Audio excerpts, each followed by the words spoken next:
പ്രിയപ്പെട്ട ടോജിയെ കുറിച്ച് എനിക്ക് ഒത്തിരി കാര്യങ്ങൾ പറയുവാനായിട്ട് സാധിക്കും.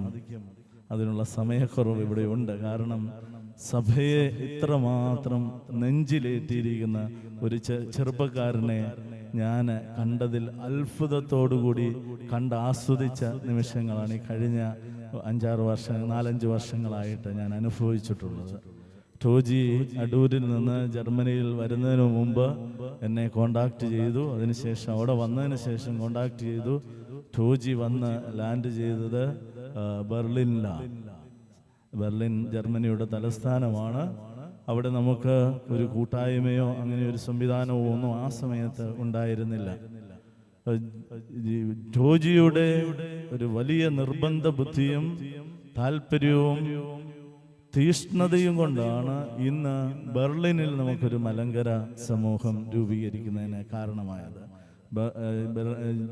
ടോജി എല്ലാ കുർബാനയ്ക്കും ബെർലിനിൽ നിന്ന് രാത്രിയിൽ ബസ് കയറി ഫ്രാങ്ക്ഫർട്ടിലോ ബോണിലോ എന്ന് പറഞ്ഞാൽ 300-400 കിലോമീറ്റർ സഞ്ചരിച്ച് വരും. എപ്പോഴും വന്ന് എന്നോട് പറയാച്ച അവിടെ ഒരു കുർബാന ആവശ്യമാണ്. അത്രമാത്രം സഭയെ സ്നേഹിച്ചുകൊണ്ട്, അത് മാത്രമല്ല തൻ്റെ ജീവിതത്തിൽ വിശുദ്ധ കുർബാനയ്ക്ക് വളരെയേറെ പ്രാധാന്യം കൊടുക്കുന്നുവെന്ന് കണ്ടാണ് സാവകാശം. ഞാൻ ജോജി പറഞ്ഞു, നിങ്ങൾ കുറച്ചുപേർ അവിടെ ഒരുമിച്ച് കൂടെ തീർച്ചയായിട്ടും വരും.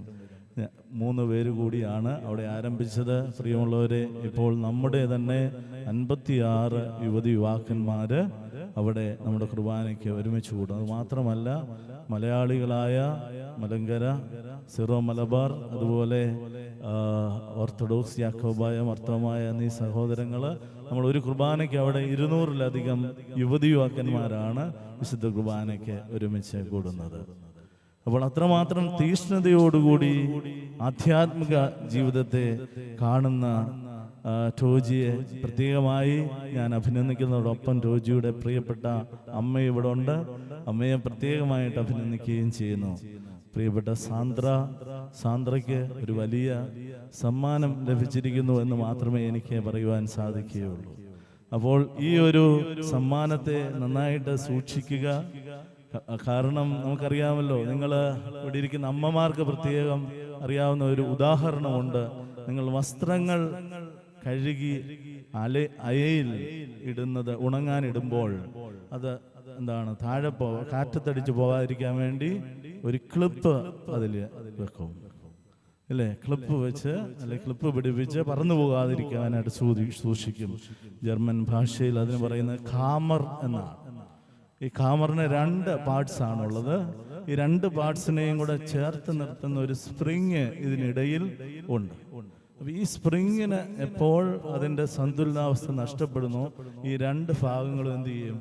പതിയെ അതിന്റെ ബലം നഷ്ടപ്പെടുകയും അതിന്റെ ബാലൻസ് തെറ്റുകയും സാവകാശം ഈ ക്ലാമർ അല്ലെങ്കിൽ ഈ ക്ലിപ്പിന്റെ ഭംഗി എന്ന് മാത്രമല്ല അതിന്റെ കഴിവ് നഷ്ടപ്പെടുകയും ചെയ്യും.